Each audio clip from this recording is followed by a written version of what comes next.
Donald Trump once called televangelist Jimmy Swaggart an incredible man of faith who inspired millions with his great love of God and country.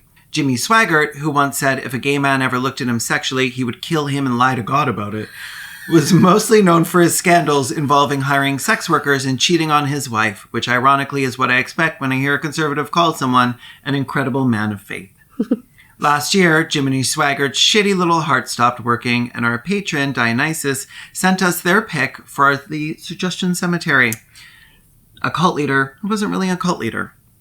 So let's talk about Jimothy Swaggart, the famous speech addressing his scandals, his hateful little life, and his extremely soiled legacy. Welcome back to Respect the Dead, the podcast where we don't. Sweaty. It's no surprise that everybody celebrated your demise, and now worms are eating your eyes. So don't you worry your rotten head as you sleep in your sodden bed. It's time to respect the dead. It's time to respect the dead. It's time to respect the dead. It's so easy to be like a man of faith nowadays. Mm-hmm. Oh, well, it surprisingly requires very little or no faith. You just have to be hateful to the right people. Mm-hmm. And then you're an incredible man of faith. Exactly. I'm Kaylin. I'm Hoots. And Jimmy Lee Swaggart was born March 15th, 1935 in Faraday, Louisiana. He's the eldest child. His father, Willie Leon Son Swaggart, ran a grocery... Like, the son. Oh, son. Son. Still what? Fucking, that's a crazy nickname. Yeah, absolutely. He ran a grocery store while serving as a stern patriarch and a part-time Assemblies of God preacher. So growing up... Oh my God, he's a preacher's daughter. Oh my God. Oh Jimmy my God, Swaggart, yes. preacher's daughter. His mother, Minnie Bell Heron, was a housewife because it was 1935. Of course. Mm-hmm. Mm-hmm. Well, she couldn't get a job. No, of course not. Where would she even work? Ridiculous. Somebody else's house? Can you imagine a woman rocking up to a job? I never have. I've never imagined a woman. No. Could you imagine Do they a woman? exist? No. The extended family was densely interconnected through marriage. Ew. Mm-hmm. Oh, no. Cousins and in-laws and other relatives married each other until the clan was entwined like a big, tight ball of rubber bands. So what was their jawline like? Mm-hmm. The big old jutting jaws? Strong jaws? I don't think they were, like, technically Habsburgs. But I will show you a photo of Jimmy Swaggart.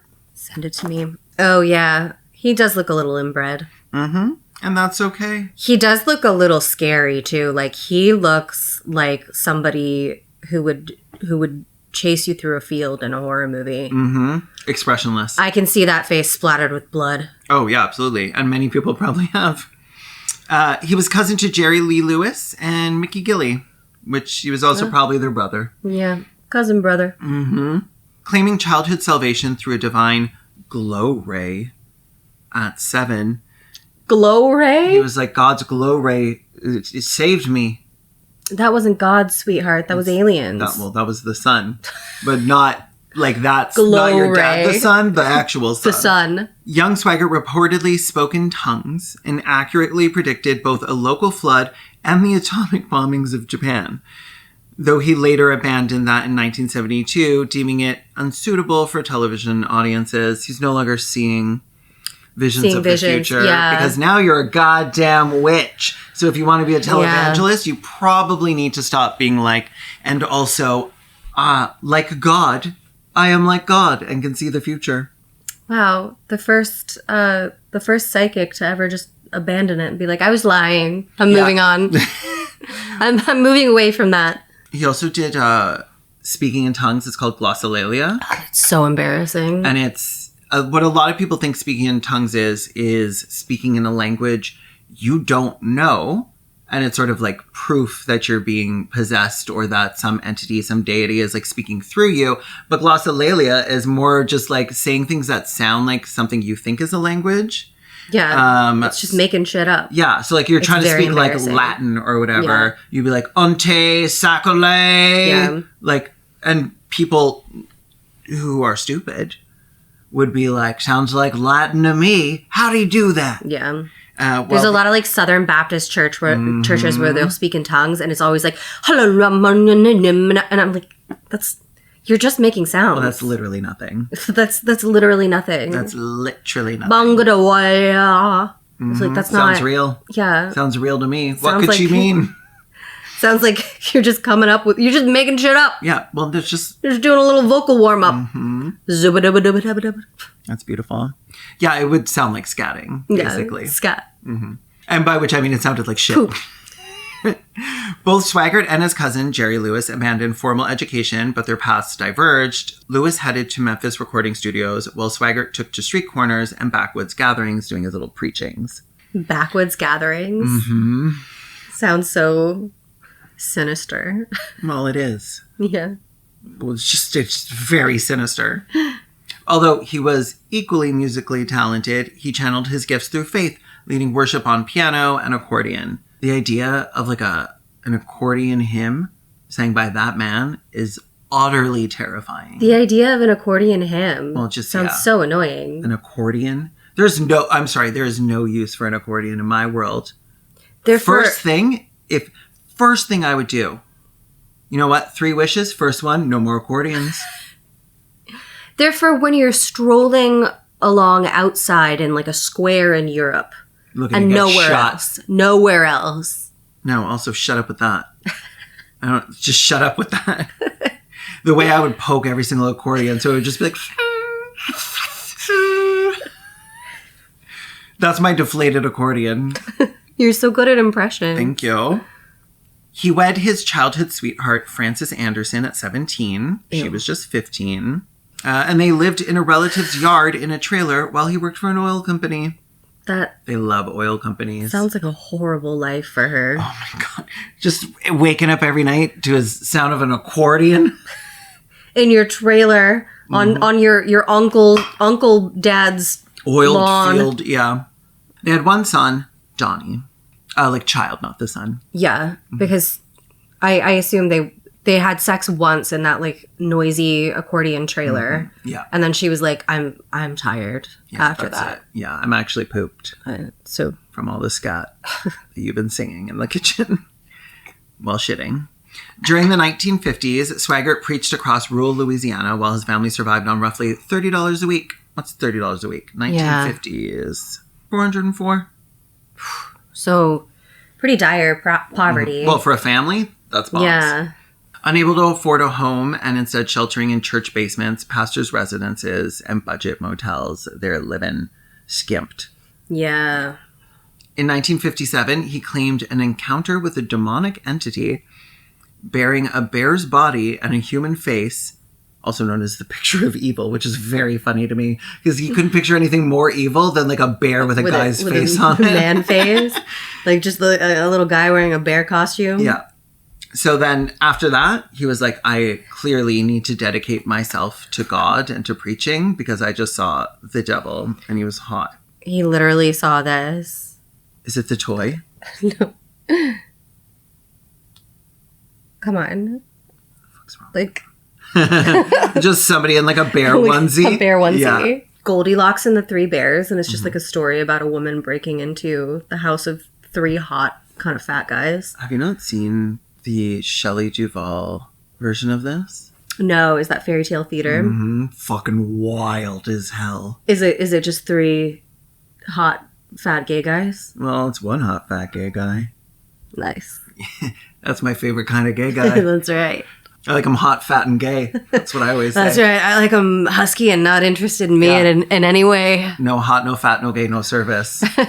So anyways, he saw this bear with a human face, which he vanquished by invoking Christ's name. Oh, well, that was easy. Yeah. Which really makes me think we don't need you at all. Like, why do I need a preacher if I could just have to be like, Jesus? And the fucking thing was like... Yeah, so I'm just like constantly surrounded by goodness and light because every time somebody tells me anything, I go, Jesus Christ. Yeah.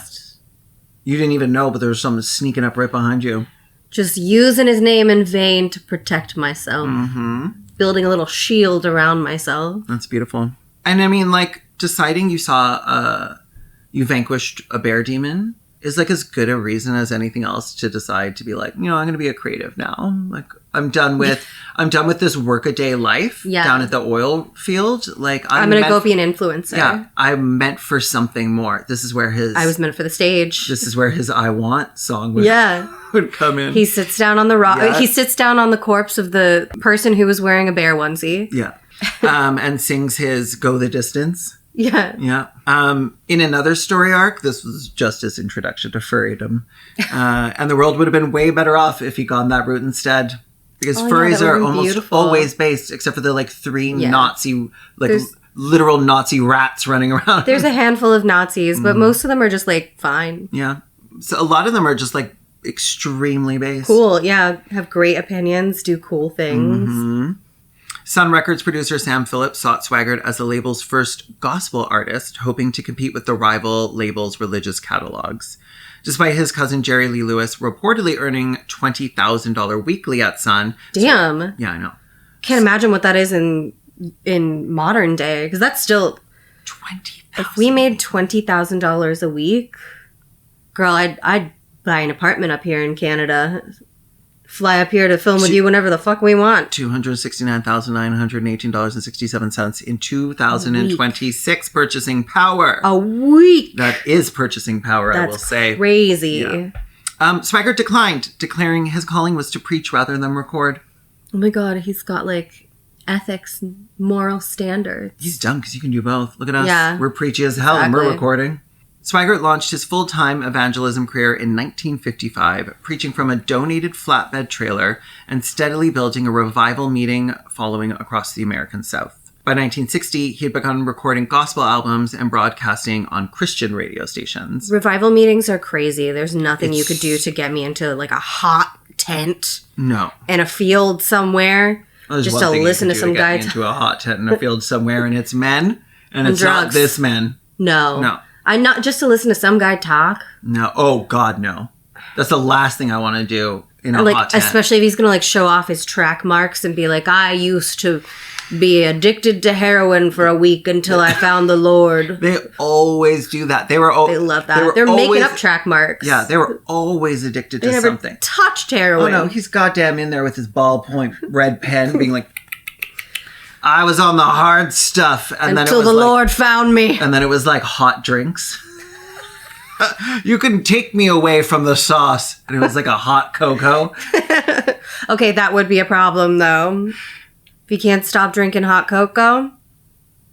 I actually... Do you want some hot cocoa? Let's get some hot cocoa. Later. Let's get some hot cocoa. Some vegan hot cocoa. Mm-hmm. No meat in this. None of that milk. Oh, right. Ordained by the Assemblies of God in 1961, he started his radio ministry the following year. By the late 1960s, he had established a modest congregation called Family Worship Center in Baton Rouge, Louisiana. Believing he received divine authorization to record music... Divine authorization. Very funny. Can you sign my divine authorization forms? God. Can you send me like a DocuSign or something? Yeah. His country-infused gospel sound garnered widespread appeal, with albums selling over 15 million copies total. Was he like one of the first people to blend country and gospel? I would have no way of knowing because I would never listen to that. I will listen to hymns. Like Catholic hymns because I'm nostalgic and some of them slap. Right.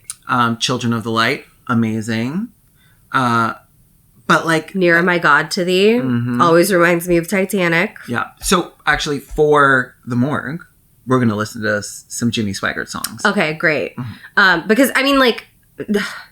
I guess like I want to be like maybe he's famous because he did do something that kind of like revolutionized a genre of music or something. Or maybe he just stole that from somebody else. Well, I imagine... Because the mix of country and gospel is like a genre staple now.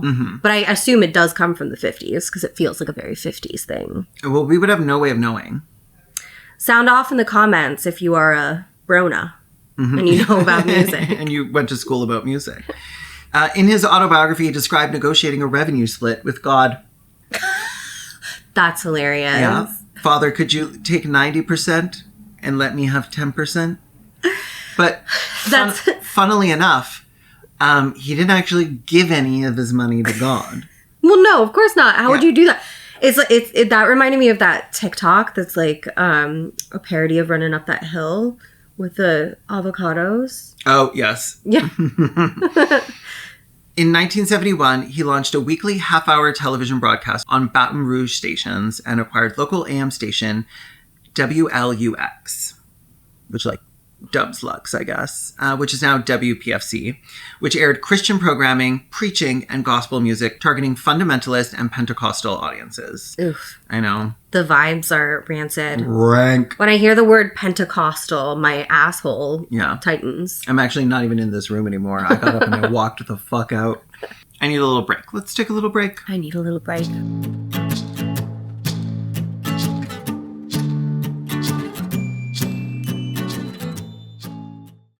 Most Titanic narratives end with the survivors being picked up by the Carpathia in the early hours of April 15th, 1912. But that's where my new podcast, After Titanic, begins. Because so many fascinating things happened in the aftermath of the Titanic disaster. From the official inquiries by the American Senate and British Board of Trade, to the dozens of film and television adaptations, to Bob Ballard's expedition to find her, which was actually a covert mission to recover 2 lost U.S. nuclear submarines, to the doomed expedition aboard OceanGate's Titan submersible. My name's Amanda Hootman, but a lot of my friends call me Hoots, and everything surrounding Titanic has captivated me since I was about 8 years old. So join me as I go on a deep dive into everything that happened after Titanic, premiering April 15th, 2026.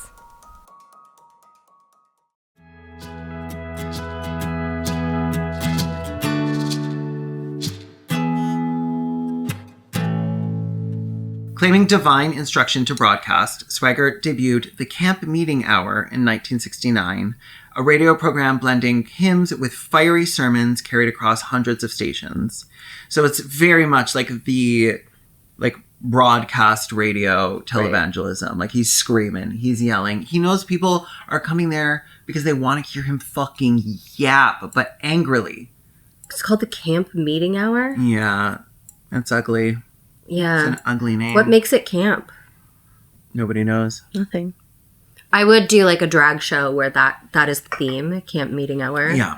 Like I would love like a drag preacher hour. Yeah, That'd be so serving Protestant fish, evangelical fish. Evangelical fish. Oh, that's like a gorgeous. fried fish. Yeah. The little fish. Fishes and loaves. Mm-hmm. Throwing loaves into the audience and fish. Like throwing water in their face, and they're like, "Oh God, it's stained," and I'm like, "I turned that to wine midair, bitch." By 1973, he had acquired his first TV station through a Baton Rouge bankruptcy auction. I love the idea of going to a bankruptcy auction. There's a television station for auction. Like, what do you mean? Rich people live different lives. Yeah. By 1975, Swaggart's televised ministry had spread across numerous American stations, becoming his principal preaching platform. So this is how we got to where we're going with this, which is he is just always on TV. He is always yapping. He is one of the most popular televangelists, and he is always preaching as I am an example of a holy man, which is about to become a problem. Because by 1983, over 250 television stations carried his programming nationwide. That's crazy. I didn't even know there were 250 television stations in 1983. So fucking hungry for content before podcasts. He was everywhere. If you knew about televangelism, you knew about him, looking for something to watch, you would be flipping past him. Oh, Jimmy's on. The Jimmy, which would then become the Jimmy Swaggart telecast, which was shown in 2 million homes weekly. His Baton Rouge headquarters swelled to encompass a 4,000-strong congregation and a Bible college. So now he's got that. He's got branded merch, from belt buckles to cereal bowls, generating up to $120 million annually. This is so depressing. I know. And we've only got like 30,000 followers. I know. Well, I think with that and at least on YouTube. Yeah, on YouTube. Yeah. Dubbed an equal opportunities bigot, his targets were boundless. Well, at least he was equal opportunity. Well, except for that. Communists, evolutionists, progressives, lawmakers, justices, and rival denominations all faced his wrath. Catholics were poor, pitiful individuals who think they have enriched themselves spiritually by kissing the Pope's ring. He dismissed Christian Science, condemned Mormonism, attacked Oral Roberts' healing ministry, and despite fervent support for Israel, implied Jewish people invited the Holocaust by rejecting Christ. Jesus Christ. Oh my God. Like, this is what I mean. He's like, he's on TV, he's screaming, but he's just saying shit. And eventually, when you start saying shit, you start saying real shit. Real wild shit. You gotta up your game. Exactly. You can't always just be at the same level because nobody's going to tune in for the same thing. This is why I say half of them actually don't believe half the stuff that they're saying. They're just trying to say the wildest shit to get attention. And I don't know if that's worse. That might be worse. I think in a lot of ways it's worse. People will listen to you. I think that makes you a worse person. Yeah. I don't think the consequences are any different. Yeah. But it does make you a dirtier person. Yes. Because not only are you convincing people of things you don't believe, which I think is just in general, no matter what it is about, that's fucked up. Unprincipled. Yeah. But also, it means that there's no upper limit to where you'll go. Because if you're actually preaching about the things that you believe, you're also then willing, because if you're like really teaching what you believe, if you were to change your mind, you would be willing to say that. But when you're just completely unprincipled, you're a grifter, you're just saying whatever the fuck you think is going to get you attention, there's no upper limit to the harm you'll cause. Right. There is no accountability for anything you'll say because you're also willing to be like, I never said that. Yeah. Which happens all the time. And then you'll point out that they said that and they'll be like, that's not how I meant it. Or like, you're inferring things that I did not mean. And it's like, well, no, this is exactly what you said. Whether or not you meant it has nothing to do with me. And like all televangelists are like this. They're all fucking extra. They're born for the stage. They are theater kids. Yeah. They are screaming, crying. Theater kids, derogatory. Yeah. Oh, yeah. Like one of his things was to cry a lot. Like scream cry. Yeah. Yeah. Just like losing his shit. Yeah. They love that. I tried to find some of his merch, like photos of it and stuff. There's very little of it. I was like, sorry, because I saw multiple references to belt buckles and cereal bowls as part of his merch. Just like a slur on a belt buckle. But I couldn't see I'd wear that. And I'd wear it. I'd sell it. Which slur is it? Find out in the morgue. Find out in our merch store. We are going to listen to his music in the morgue, though. And we are going to rate it on a scale of Manson to Manson. Because we also listen to Charles Manson's music for his morgue. During the 1980s, Jimmy Swaggart Ministries joined several American evangelical leaders in backing Mozambique's Renamo rebels, a government-supported anti-communist insurgency accused of widespread war crimes throughout the Civil War. Beyond public endorsement, the ministry faced repeated allegations of funneling money and material aid to the group. And around this time, he was connected, like really connected, like hanging out with Republican presidents on golf courses, kind of connected. Literally influencing policy. Yeah, like he is... Not just the way people vote. Yeah. Which, both. Both. Like, he is giving money. He is... The foreign interference of Christians in other countries in order to, like, push Christianity is, like, always so fucking insidious and heinous. Like, it's always so nasty. You look at what they do and you find who they always back. And like, I'm not going to say I know anything about fucking Mozambique. I don't even know where my own province is on a map. But I will tell you is that if Jimmy fucking Swaggart is donating money, it's not to a good cause. It's not to a good organization. In fact, I'll say, even if you were a good organization and Jimmy Swaggart gave you money, you're bad now. Yeah. It's time for you to do some soul searching. Yeah. In 1981, he got a Grammy nomination for Best Gospel Performance, Traditional. Evil. Yeah. The Grammys. You should be ashamed. Yeah. When government forces captured Renamo's primary base in 1985, they discovered stockpiles of Swaggart's Portuguese translated religious pamphlets. Oh my God. During a 1988 trial, Australian ministry Ian Gray claimed Swaggart Ministries channeled support to Renamo through religious orgs, though these accusations were largely overshadowed by media coverage of Swaggart's concurrent sex scandal, because this sex scandal is exactly what he's known for. Mm-hmm. And the reason why this really took off is because one of his things was pointing the finger of blame at other televangelists and about how they weren't really holy men, about their sex scandals and everything they were doing. So when this time finally came, the just desserts were so fucking, they're sweet, hot, out of the oven. They were so ready to take him down. I mean, when somebody's a little bit too much in everyone else's business too, that's when you have to be like, hold on. Yeah.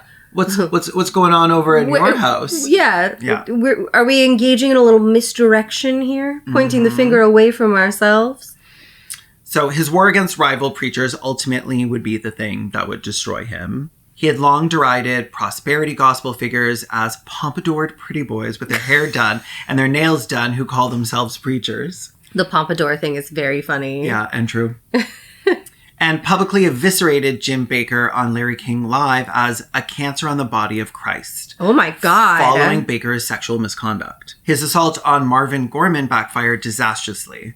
In 1986, he confronted Gorman at his Baton Rouge home with adultery allegations involving a fellow minister's spouse, compelling Gorman's departure from New Orleans' First Assembly of God and driving his organization into bankruptcy within 15 months. Gorman subsequently insisted Swaggart had spent months engineering a smear campaign against him, striking just as Gorman was finalizing a $20 million television station deal.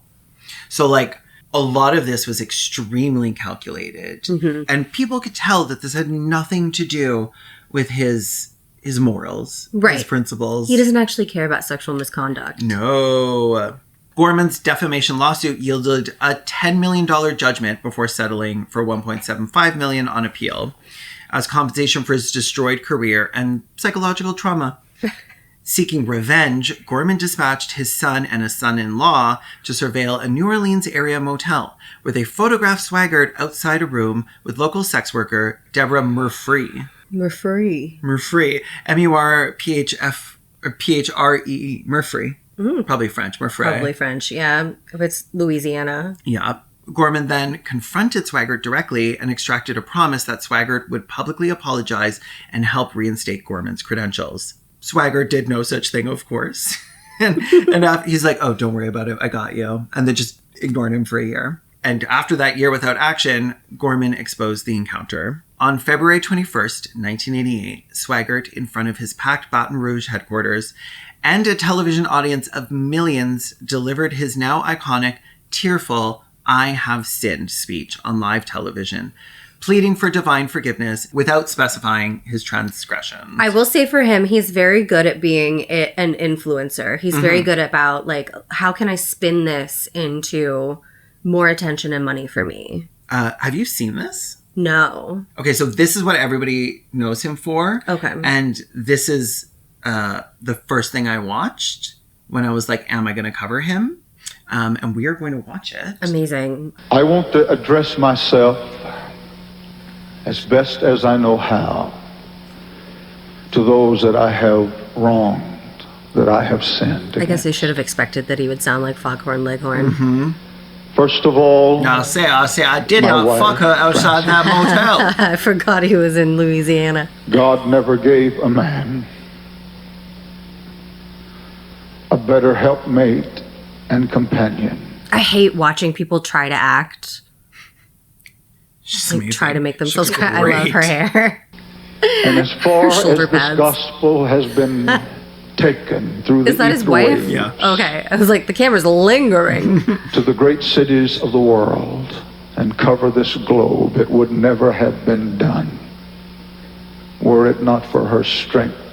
Okay, I feel He's like waffling. yeah, and I also feel like some of his regular like radio show consecration listeners to her were probably Redeemer. just in it for the ASMR. The Lord Jesus Christ. Well, normally he's screaming, though. Oh, okay. This is him. Or He's no. putting on his sad voice.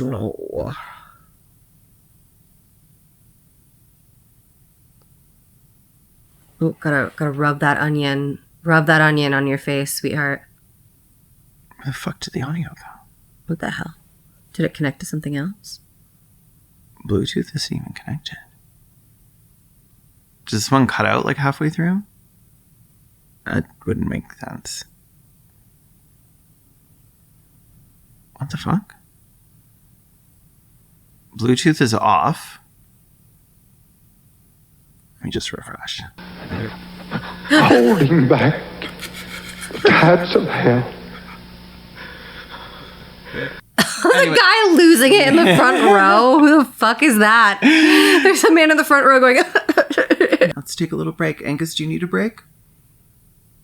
You can't see, but he's signaling yes. Yeah. Blink once if you need a break.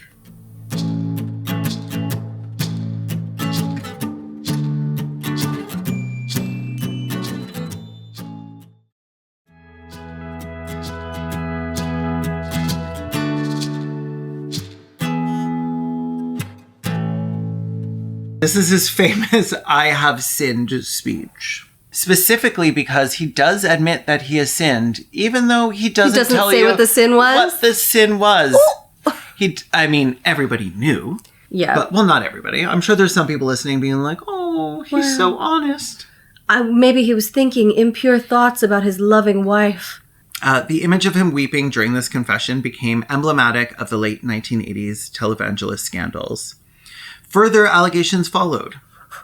Catherine Campen told Penthouse that Swaggart had her flog him with a riding crop, while Murphy claimed he had made sexual inquiries regarding her 9-year-old daughter. Jesus Christ. Okay, the first one was like, okay, go off, King. Yeah. The second one, not so much. Fuck. Asking a sex worker about their 9-year-old daughter, like, that is not an "I have sinned" speech moment. That is a "I should be in jail" speech. Yeah, or the bottom of a well, volcano, the ocean. I wish one of those sex workers killed him. Mm-hmm. Or, anyone. Literally anyone. An errant tree branch. Mm-hmm. Mm-hmm. Something that actually makes it seem like God did it very specifically. Yeah. Lightning. Yeah. Walking out of a motel and they have those big, wide parking lots. Mm-hmm. Perfect for a lightning strike, not a tree in sight. The Assemblies of God extended his punishment to their standard 2-year suspension for sexual misconduct, but Swaggart returned to preaching just after 3 months. Viewing his defiance as evidence of insufficient repentance, denominational leaders permanently revoked his ministerial credentials. Oh, hell yeah. They did the right thing for once. Yeah. Well, because it made them look bad. But Swaggart was like, fine, I don't need you, literally at all, and just reinvented himself as an independent, and he already had the congregation to follow him, right? He doesn't actually need, yeah. So he was an independent, non-denominational Pentecostal minister, founding Jimmy Swaggart Ministries and the Sun Life Broadcasting Network. Sun is an S-O-N. Both headquartered at Family Worship Center in Baton Rouge. At this time, he had his little Bible college school, but people were like, So they started piecing out because they actually didn't want to then have to tell people that they graduated from a Bible school. Pervert ministries. Yeah. I graduated from pedophile ministries. Yeah. So while people were leaving in droves, they were also dealing with a little bit of a accreditation problem. Unlike the school I went to, which doesn't have one of those at all. Yeah, it's accredited, right? No. Oh. Well, it's not a problem, is it? I definitely thought that you had an accredited wizarding PhD. Well, it's I've accredited it to Douglas the Wizard. Oh. As in, I thanked him for my degree.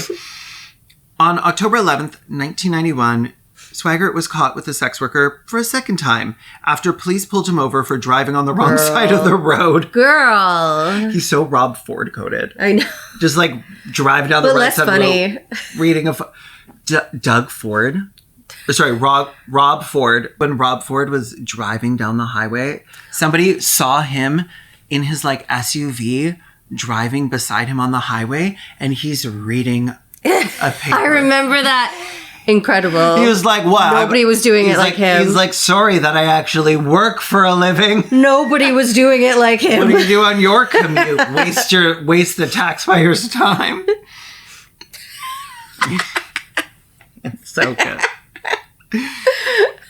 Passenger Rosemary Garcia told reporters plainly, he asked me for sex. I mean, that's why he stopped me. That's what I do. I'm a prostitute.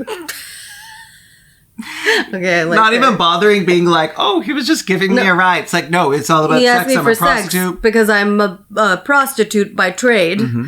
This time, unlike his tearful 1988 confession, Swaggart offered no apology, instead telling his family worship center congregation, the Lord told me it's flat, none of your business. The Lord told me die mad about it. Also Rob Ford coded. The Lord told me shut your mouth. Honestly, I'm sorry. I hate Rob Ford, but I stand some of the things he said. Oh my God, no, he's fucking hilarious. He was, I think, my second person that I covered on this podcast.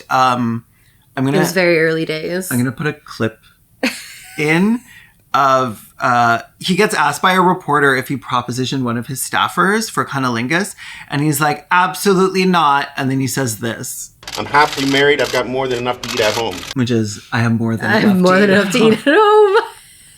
No, he was shooting out pure bangers. Pure bangers. Nobody was doing it like him. And nobody ever will again because he's dead as hell. Corporate sponsors fled and his empire crumbled. I can't believe he still had some. Well, because right-wing Christians don't fucking care. As long as you're like promoting whatever their garbage is, they're going to promote with you. Yeah. So at this point, corporate sponsors are fleeing. He had to sell the ministry jet. Oh. Yeah. That's so sad. Yeah. And how will they get places? I guess they won't. There's no other way. Trapped in Baton Rouge. Yeah. That sounds terrible. I don't even know what it is, and it sounds horrible. By 1991, his wife Frances and son Donnie were reduced to soliciting $56 special birthday offerings from their shrinking congregation. Yet Swaggart... They literally invented Cameo. Yeah. Yet Swaggart clung to his remaining followers, periodically grabbing headlines with inflammatory remarks, calling the Prophet Muhammad a pervert and sex deviant. And I would know.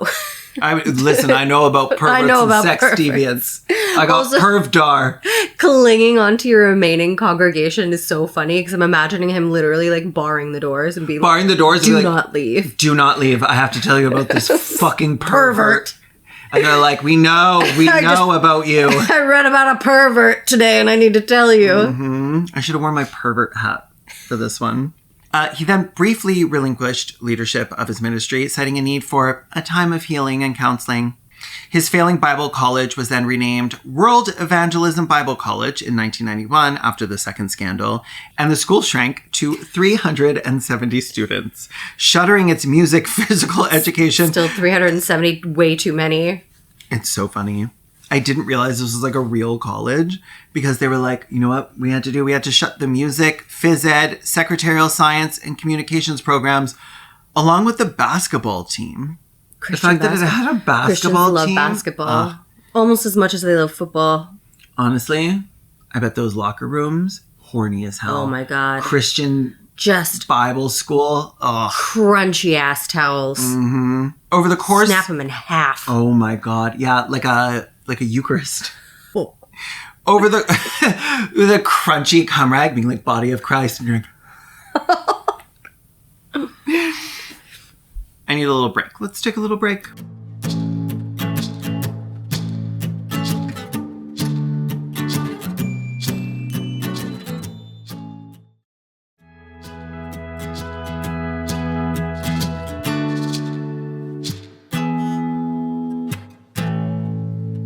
Over the course of his worthless life, Swaggart authored approximately 50 Christian books, which is more than God, who only wrote He was 2. busy, and he didn't even have ChatGPT. No. His son Donnie and grandson Gabriel both became preachers, extending the family's televangelism legacy across 4 generations. On June 15th, 2025, Swaggart was hospitalized in intensive care following cardiac arrest at his home, with his son Donnie warning, without a miracle, his time will be short. But... And did God send a miracle? A miracle did happen. He fucking died. On July 1st, 2025, at the age of 90, because they always live for so fucking long. ever. It'll be like a beautiful gay person who's never harmed a goddamn fly, 22. Yeah. And you're on borrowed time after 16.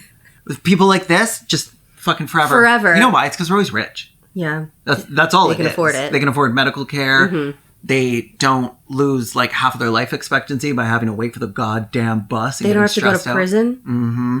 Prison is really bad for your shaves, health. yeah, takes some years off. Shaves a couple goddamn years off. Prison food, not that good for you. Sometimes. Very high in cholesterol. Not even food. Anyways, I'm Kaylin Conrad. You can find me on Blue Sky at Kaylin, and on TikTok, Twitter, and Insta and YouTube at Kaylin Conrad.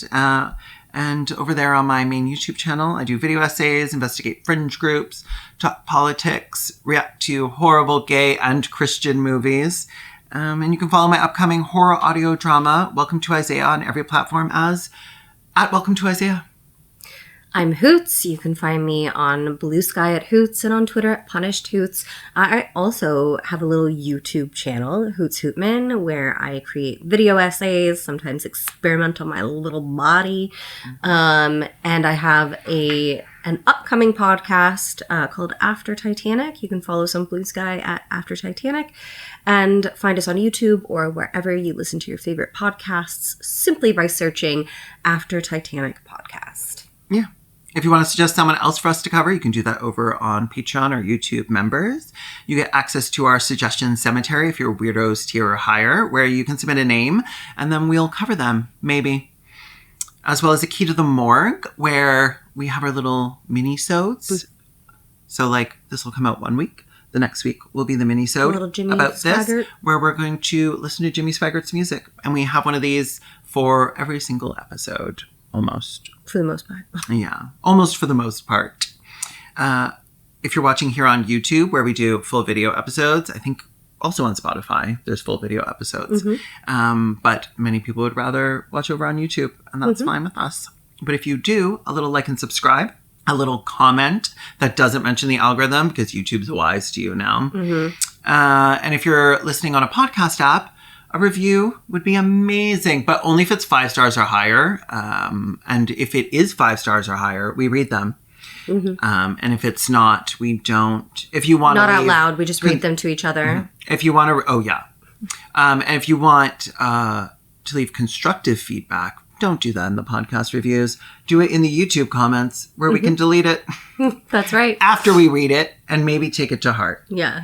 If it matters. Mm-hmm. And if we think you're right. Mm-hmm. Hoots flies here twice a year so we can record these episodes. We sit here for weeks on end, which is why my voice sounds a little hoarse right now. We're getting to the final stretch here. Yeah. So if you want to support all we do to entertain you like this, Patreon and YouTube members is a great place to do that. And thanks again to Dionysus, Dionysius, for dragging Swaggart's fetid corpse into the suggestion cemetery. Cemetery. Welcome to the cemetery. Welcome. We work down at the cemetery. So thanks again for having this little suggestion, because I wasn't going to do it until I saw the cult leader, who wasn't actually a cult leader. And then you were like, now I'm intrigued. Well, yeah, and I think you knew me well enough to know that would get me, because he had a huge ass fucking following, even if it wasn't really a cult, because he was willing to abandon them at any turn. So yeah, thank you. Love you. Bye. Love you.